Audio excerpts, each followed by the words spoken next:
Prologue qui ouvre l'ouvrage de Jérôme Denebourg intitulé Qui a peur d'Annie Ernaux, publié aux éditions Lunatique dans leur collection Parler debout et qui m'est tombé entre les mains par une rencontre tout à fait hasardeuse au salon de l'autre livre, rencontre hasardeuse dont je me réjouis car cette lecture valait véritablement la peine. Jérôme Denebourg est né en 1973, il enseigne la culture générale en classe de BTS à Paris et il est l'auteur de 2 livres, nous précise la 4e de couverture, l'affaire Ilan Halimi, paru en 2009 aux éditions du Cygne, et Parcours d'un donneur de gamètes en 2018 aux éditions L'Harmattan. Enfin,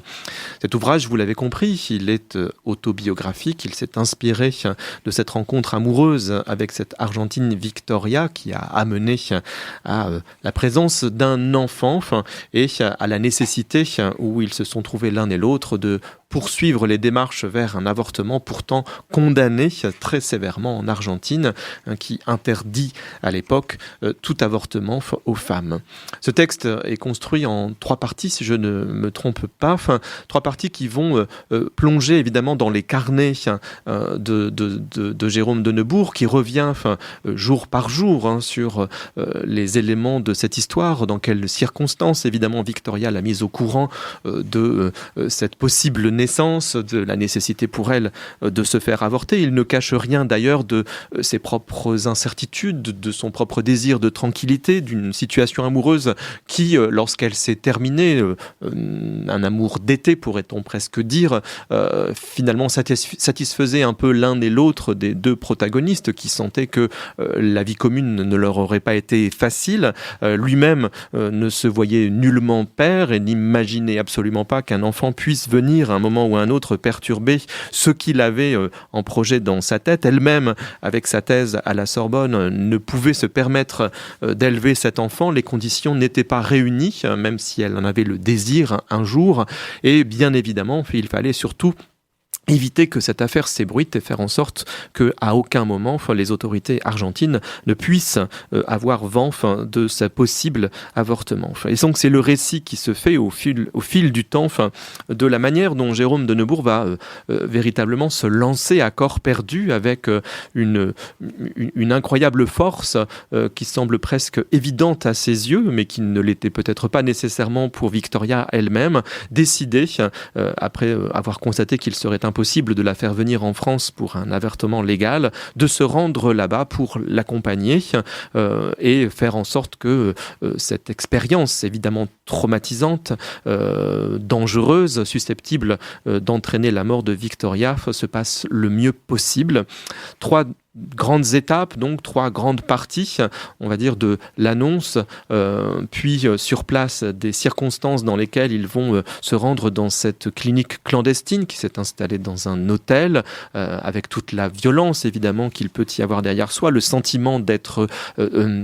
trahi, en tout cas d'être joué ou dupé. Les sommes sont astronomiques, on a l'impression bien évidemment que ces gens ne sont pas tout à fait compétents, que celle qui se présente comme une doctoresse n'en a peut-être nullement les capacités,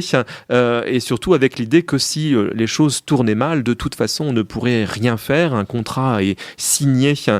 par les jeunes femmes qui désireraient se faire avorter, où elles s'engagent à n'entraîner aucune poursuite. Elles doivent donner leur passeport, elles doivent donner des éléments d'identité, alors que de l'autre côté, elles ne savent strictement rien de ceux qui vont intervenir chirurgicalement sur leur corps.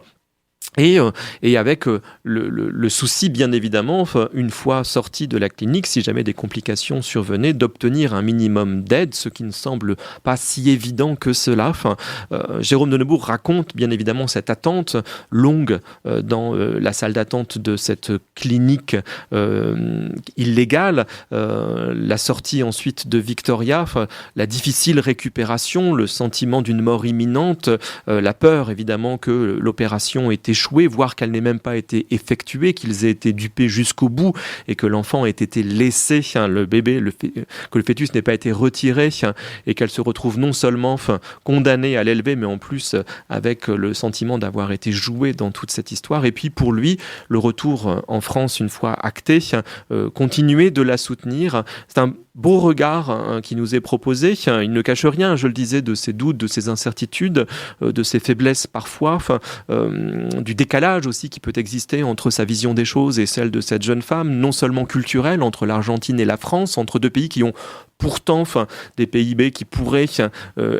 justifier que tout se passe bien dans l'un et dans l'autre des pays, mais qui montrent aussi que